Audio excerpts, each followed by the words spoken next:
Hello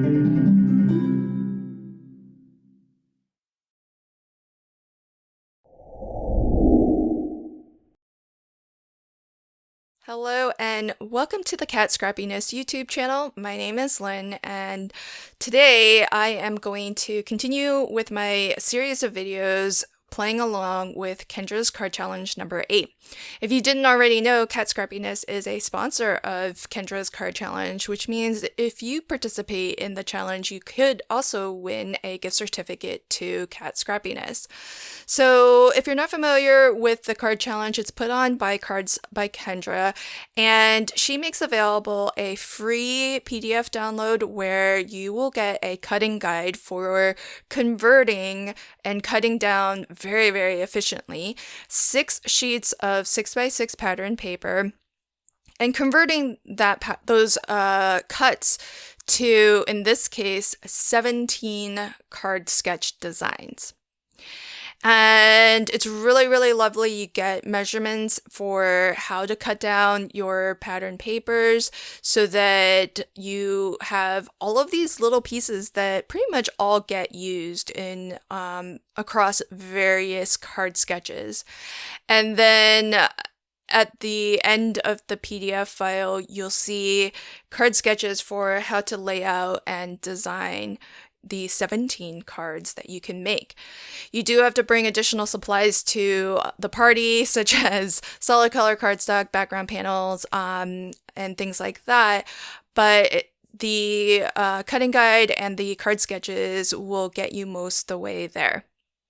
Today, similar to what I did in my first video, which you'll find over on my channel, I've chosen 2 out of the 6 pattern papers. Specifically, I've chosen the ones that are labeled C and D.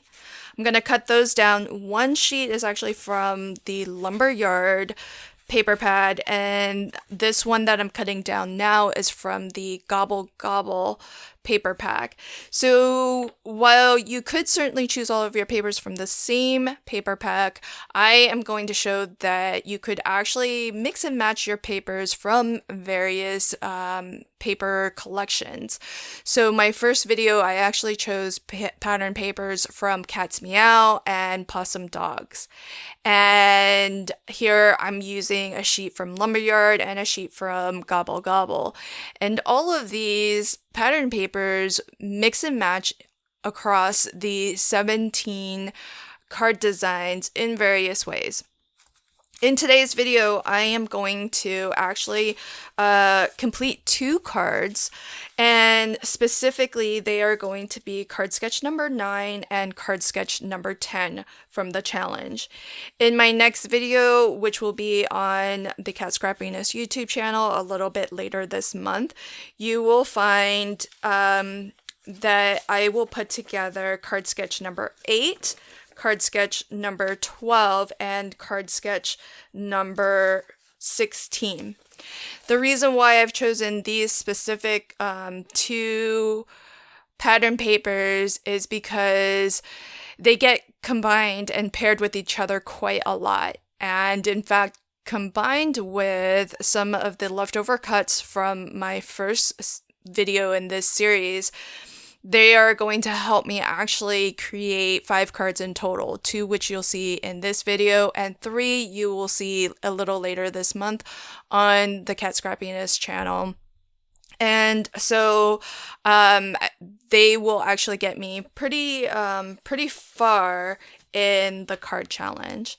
So as I mentioned, when you've cut down all of your pieces and you're looking at the card sketches, which is what we're looking at here, you do need to bring some additional supplies to finish your card. You are going to find that just the cuts of your pattern paper won't be enough. And so what I've chosen to do is bring in a solid color cardstock panel that I've cut to 4 inches wide by 5 1/4 inches tall. All of the card sketches are designed for USA 2 size cards, which in total measure 4¼ inches wide by 5 inches tall, folded.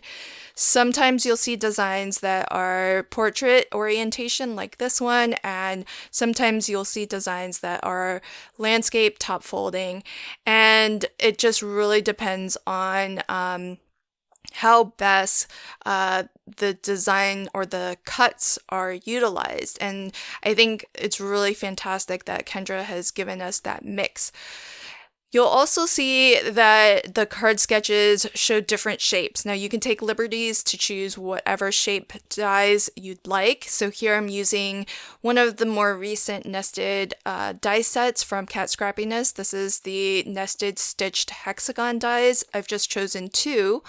One in a maroon pearlescent cardstock, which I thought matched really well with that buffalo check pattern paper. I chose an orange to kind of bring in some of the yellow tones in the background, but also to match this adorable turkey from the recent Thanksgiving Gobble Gobble stamp and die set. I love those turkeys. They are adorable, and I love even more the sentiments that you can stamp into the sign that the turkey is holding.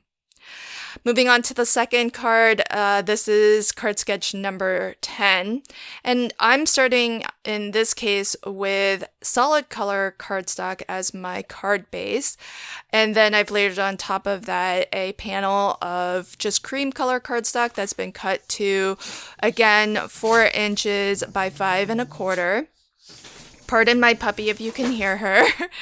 And this time I've chosen to use a circle. This is the cross-stitch circle nested dies. And in both cases with my shape dies, I've just decided to trim off an edge and have it just hang right off the edge of the matte layer that I've cut.